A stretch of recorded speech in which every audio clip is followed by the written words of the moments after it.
Hello, I'm Recoded Zaphod and welcome to another Redstone video. I've made this because I did this contraption the other day, which I think it's called a good guy door. The idea is you press a button and you can go through and it won't shut until you press a button, and you can press a button on either side to toggle it. And basically I suddenly worked out a more compact way of doing this, where instead of using a T flip-flop like this, which sort of stretches out and around, you can compact it down using an observer, because an observer gives out a one-tick pulse. So before observers were around, you would have to make a one-tick pulse using this system. But here I can just put it in here and trigger the whole thing off of this. So you can see here, triggers, hit it again, unlocks. So what's going on here is when the button gets pressed, the piston extends. Because the observer's moved, it sees a block that's different to the one that was in front of it. So it's updated and sends a redstone pulse out, and I believe it's a one-tick pulse, just like the rising edge monostable sends out, which activates this piston, and because it's a sticky piston, it ejects any block on its face when it's given a one-tick pulse, and if it's given the pulse again, it pulls it back in. And then this just feeds into this here, which is just passing the signal up into the doors. It does technically invert the signal, but because you don't see which way round this is, it doesn't really matter. You also got same on the other side, so you can go through and press it from the other side, and it does the same thing.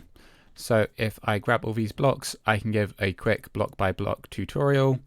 Both pistons are sticky pistons. I think most of it should be fairly obvious from what you can see here. If we go over here and you need to use iron doors for it, because wooden doors you can just open manually. Although if you want doors you can just open manually, then of course you can apply the same system to wooden doors and try and control this with a pressure plate or something if you wanted. And it's nighttime. I'm just gonna switch it to day. Alright, so you want to dig a pit just in front of this, and you're going to want to put these in here, powering these blocks. So you've got redstone torches powering the blocks, which powers the iron doors. Then you're going to want a button. You can put it either side, doesn't really matter. This, I think I'm going to put it this side, and then of course you can do the same on the other side.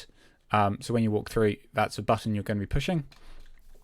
And then under where you've put the button, you're going to need to put in a sticky piston, and this needs to be facing downwards, so you put it in that way, and then an observer in, just facing that way, so it faces away from you, so you can see the red dot where the pulse comes out, and it needs to be an empty block beneath it, so it can push it down.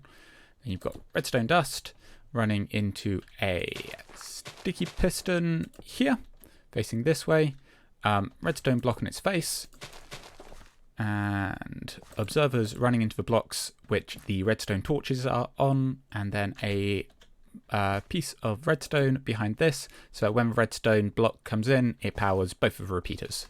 And that's it. Alright, and then you want to cover up all your work with your floor. So that's the floor level here. And then you press it one side, and it doesn't close on you until you press either the button on the other side or the same button again. As always, I'd love to hear any feedback from you, whether you know an even more compact way of doing this, or have another specific challenge you'd like to take me to take on. Let me know down in the comments. I've been Recoded Zaphod, and thanks for watching.